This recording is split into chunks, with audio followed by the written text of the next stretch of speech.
friends, and welcome back. As many of you know, there's been a lot going on in my personal life, but I am so happy to be back here with you again to elevate the conversations on the issues that we care about. And this new episode, I'm going to be talking about something that political strategists really don't want me to talk about. High-profile Democrats dodged this issue. James Carville called it disastrous. People say it distracts from affordability, and people even blame it for Kamala Harris's loss in 2024. I've been told from every direction that if Democrats want to win, they should never talk about this issue ever again. So not only am I going to talk about it, I'm going to do a multi-part series on it. So if you're not afraid to engage with the political do not talk about lists, tune into this episode and the ones coming after it. There's a lot happening in this country right now. War, rising gas prices, disturbing Epstein revelations with no arrests, ICE agents killing 2 U.S. citizens in Minneapolis on camera, and affordability dominating elections like Texas.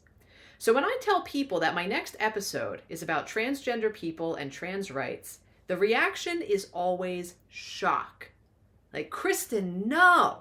People are finally waking up to how Trump lied about affordability, no new wars, and Epstein. Why are you going to risk alienating them by talking about trans people? But here's the truth. This is the exact moment to talk about trans people. The consultants get things wrong, and in my experience, they are miscalculating on this topic. Let's show them how wrong they are. As people wake up to the lies coming from this administration about affordability, Epstein, Minneapolis, and Iran, this is the moment to point out that they've been lying about trans people too. Every time someone brings up a valid criticism of this administration, the response is often some kind of anti-trans moral panic, when they're really just making a bunch of stuff up based on assumptions.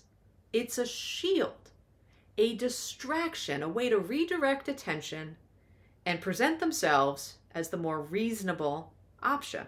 And they get away with it because people are afraid to talk about trans issues. Now is not the time to stop talking about this. Let's take their panic shield away so they actually have to answer for their actions. Believe it or not, some of the people most afraid to talk about trans people are trans people themselves. And I'm not talking about influencers with millions of followers. I'm talking about everyday Americans who happen to be trans. Yes, there are trans celebrities, but visibility is not the same thing as safety. And the assumption that trans people love attention is simply not true. People see the rise in trans identification, especially among Gen Z, and jump to conclusions about the causation. But assumptions are not evidence, and causation is exactly where you must rely on evidence. Here's a number that matters. Trans influencers represent about 0.04% of the trans population. No one wants to be judged by 0.04% of their group. Eagles fans, do you want to be judged by the worst fans? No group wants that. So why do we do this to trans people? If you value evidence-based conversations, you're in the right place. I have trans people in my life who matter deeply to me. I spoke with them while researching this episode. These aren't influencers. They're not seeking attention, so much so that they would like to remain anonymous. My biggest takeaways from these conversations is that they don't need you to get everything right all the time. They know that they get things wrong too. It's not about perfection. It's about effort. It's about respect and trying your best. What may look like defensiveness on their part is often fear. One person I was talking to said that they've been making constant negotiations and sacrificing parts of themselves to keep their family in their life. And in all likelihood, they've been doing that for years, even before they came out or made changes that anyone picked up on. For whatever anxiety you feel, know that theirs has likely been building for years or even decades. And for some, it's been building as long as they can remember. And I've been sharing what I've learned in real life conversations with Republicans, moderates, Trump voters, religious folks, the people we're told we're not supposed to talk to about this. And do you want to know how these conversations went? The result may shock you. When I talk to real life people about trans people and trans rights, the most common thing I hear is that they don't want to hurt trans people's feelings. They genuinely want to be respectful. When we look past the noise, a lot of people want the same things, but fear of rejection, fear of offending, fear of being misunderstood, creates tension. This episode is my attempt to answer questions that people are too afraid to ask, to dispel myths and cut through the outrage industry rage bait. If this resonates with you, let me know. This episode on trans rights is dedicated to the idea that there are people out there who want to move in the direction of humanity and respect and understanding, and anything that I can do to promote that is more important than the partisan score. Let's do this together. Welcome to Kristen Commentary. Fight, oh America, land of the brave. But who will save the ones who crave freedom in a land so divided, where dreams and reality collided?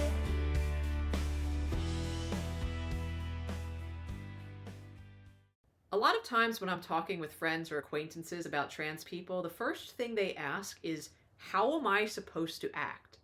Most people genuinely want to be inclusive and just want to know the social rules. Like, what happens if they use the wrong pronouns? A lot of anxiety people feel is just fear of hurting someone's feelings or making a bad impression. My advice? Just correct yourself and move on. Practice helps. Tell a story about that person using their pronouns, and if you want to go the extra mile, pick up a book about gay or trans history. Conversations about gender didn't just pop out of nowhere as a political prop. Humans have been trying to understand gender for thousands of years. And honestly, we live in a very gendered society with very gendered language, so it's difficult. There's a lot to be said for admitting you don't know what to say, but you want to learn. A lot of people's anxiety around this topic is centered around the language, not just pronouns, but terminology. A lot of these words like cis or non-binary came from the 1980s and 90s, but didn't enter the mainstream lexicon until the 2010s. So they can still feel a little new or confusing for people. So before I do a deep dive into transgender rights, I want to make sure we're all on the same page. I want to quickly explain the language I'm using and why I'm choosing the words that I'm choosing. A cisgender person, or cis, is someone whose gender identity matches the sex they were assigned at birth. Male and female refer to biological sex categories. Man and woman refer to gender, which is the social and cultural roles that people identify with. The distinction between biological sex and gender is something that's been recognized in medicine and the law since the 1950s, and it's become solidified since the 90s. This is not new. A transgender person, or trans, is someone whose gender identity does not match the sex they were assigned at birth. So I want to be clear about my language. I'm going to refer to trans women as trans women instead of biological males, because there are measurable biological differences between trans women and cis men, even though they share some of the same primary sex characteristics like chromosomes.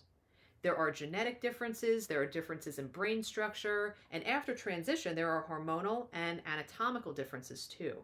So lumping trans women and cis men together as biological males ignores a lot of biological realities.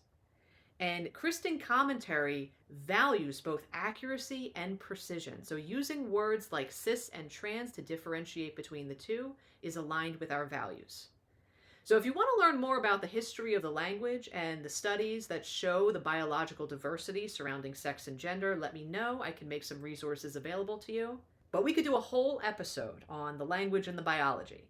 And when we're having a conversation about trans rights, it's important to understand the language we use matters because inevitably we end up on the topics of bathrooms, locker rooms, women's sports, or youth gender medicine. These are topics that get the most attention. And it's not the left that's talking about this all the time, it's the right. From February to June of 2025, Fox News ran 424 anti-trans segments. They published over 1,000 articles about trans issues last year, and in the 2024 election, Republicans spent over $200 million on anti-trans ads, and right-wing influencers churn out anti-trans episodes all the time. So before we go any further, let's acknowledge the obvious. There is a coordinated, well-funded effort to restrict trans rights and turn public opinion against trans people. They use sensationalist language to get people riled up. And at the end of the day, they're yelling that the sky is falling, so you won't notice that the ground is crumbling. Now, critics of trans-inclusive policies in bathrooms and locker rooms say that they're worried about the possibility of cis men taking advantage of this to enter female spaces to do harm. To which I say, I'm glad we agree that the problem is not trans women. But this is a common anti-trans talking point, and here are the facts. The earliest trans bathroom bill was passed in Minneapolis, Minnesota in 1975. You heard that right, 1975. And it protected people based on having or projecting a self-image not associated with one's biological maleness or one's biological femaleness. And this covered bathrooms. This is the first known U.S. law to explicitly safeguard trans people's access to facilities consistent with their gender identity. And from 1975 to the present, including trans-inclusive bathroom bills that were passed a decade ago in the 2010s, there has been no documented increases in assaults on women in bathrooms and locker rooms because of these policies. Zero statistical evidence, zero causation, no correlation. The baseline for bathrooms assaults is already very rare. The numbers just don't support the narrative that trans women and trans-inclusive policies are a threat to women's safety. And this goes back to 1975 in the Midwest. So if you hear that talking point come up in conversation, remind folks that we've had these laws in place for a long time. And we just haven't seen an uptick in men pretending to be women to gain access to women's spaces to harm them. When we look at what happens when trans people are forced to use the facilities that correspond with their sex assigned at birth, we actually see that they are twice as likely to face harassment, abuse, and assault. People love to talk about safety and privacy rights, but sometimes they forget or sometimes they leave out the fact that trans people have rights to privacy and safety too.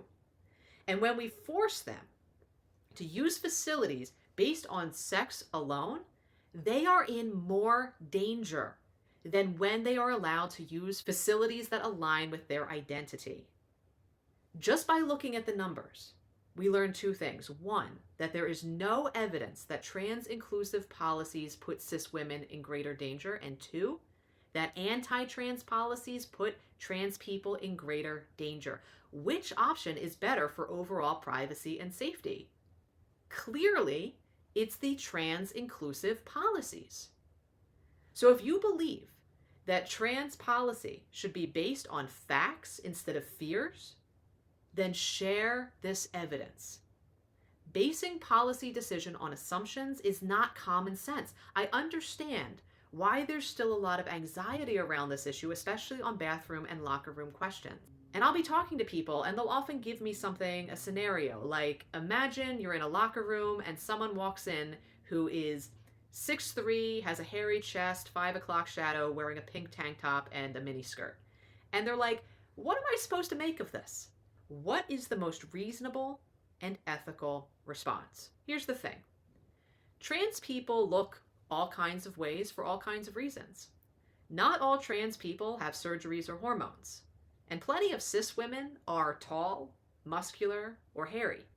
You don't know someone's story, but I get why people feel uncomfortable in unfamiliar situations. So let's use the Kristen commentary method called the Stevie test, created by my video editor, which asks, what is reasonable to be upset about, and what is unreasonable?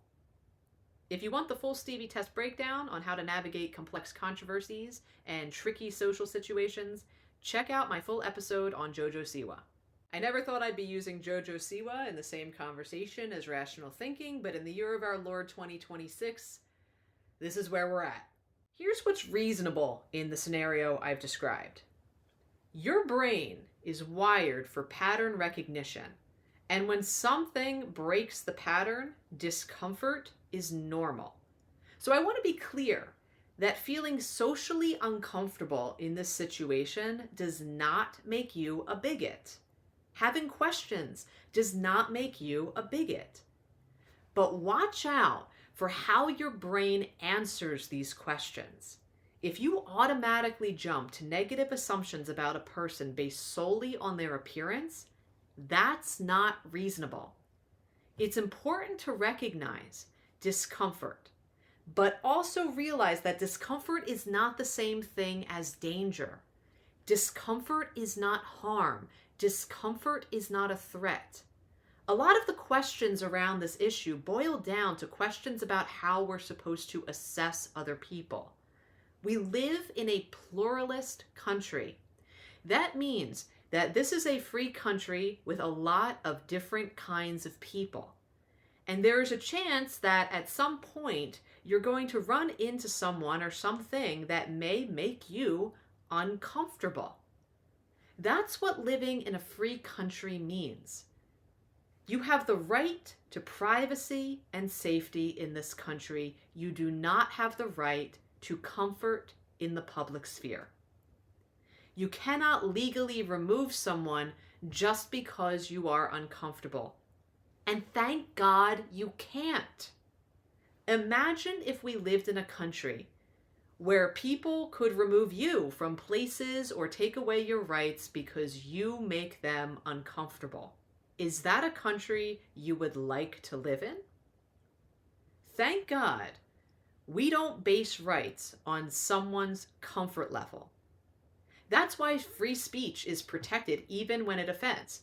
That's why people can own guns even if it makes others uncomfortable. And it's why trans people have the right to be themselves in public, dress according to their gender identity, and use facilities consistent with that identity, even if it makes people uncomfortable. And that's the thing about this country. Even if you disagree with the very concept of trans people, even if they make you uncomfortable, they still have rights. And that's why we need to make sure it stays that way. We really need to scrutinize and fight against these anti-trans bills that are popping up across the country, because the moment we decide that we can take people's rights away based on discomfort or disagreement, it's the moment we stop being a free country. It's the moment we're at the mercy of every Karen of every political stripe who decides that they find someone unpleasant. And I know people may be more concerned about locker rooms than bathrooms because that's where people are getting undressed. And I hear people saying that they're not comfortable changing in front of someone who was assigned male at birth. And here's the thing. Existing privacy laws protect you from forced exposure, meaning you don't have to change in front of anyone you don't want to. But that doesn't mean you can kick someone out. That means you have the right to use a stall or a private area, and facilities are required by law to provide them. What you cannot do is demand that someone else be removed on the basis of their appearance or your assumptions about them. That's illegal. Know your rights, but know other people's rights as well. We have a bizarre relationship with nudity in this country. Seeing someone naked is not inherently sexual, and legally, there's a difference between incidental exposure and indecent exposure. And it's why we don't arrest mothers who breastfeed in public. The difference from a legal perspective is intent. A charge of indecent exposure requires proof that the intent of the offender was to arouse themselves or offend others. Just being naked and exposed doesn't count, especially in a space where people are expected to be getting undressed. That's what the current legal precedent is. Even with trans-inclusive policies, things like voyeurism and lewd exposure are still illegal no matter who's doing it. And if someone makes lewd comments or gestures or intentionally exposes themselves, you can and should report them, regardless of their gender identity. So here's my answer to the bathroom, locker room scenario. It's okay to feel uncomfortable with something new, but don't make assumptions based on appearance, especially assumptions fed by media panic. Know your rights, know their rights. You don't have to change in front of anyone. You can use a stall. You cannot remove someone based on discomfort. You can and should report lewd or threatening behavior from anyone. Shift from automatic assumptions to reflective thinking. Is this a real threat, or is it just unfamiliar? And that's how we build a country with liberty and justice for all. If you believe in those words, this is the channel for you. When anti-trans media says that supporting trans rights means you don't care about women's safety, be skeptical. The enforcement of these anti-trans laws is going to prove more unsafe than the current way of doing things. Much of the panic relies on the trope that women are weak and need government protection. The sports conversation is a perfect example. Tune into the next segment where I will address sports. And like, subscribe, and share this with someone who wants to have a good faith conversation. This episode is for people who value accuracy and precision and who want to elevate the conversation instead of escalate it. And as always, be a human first. Welcome to Kristen Commentary. Oh, America, land of the brave. But who will save the ones who crave freedom in a land so divided, where dreams and reality collide?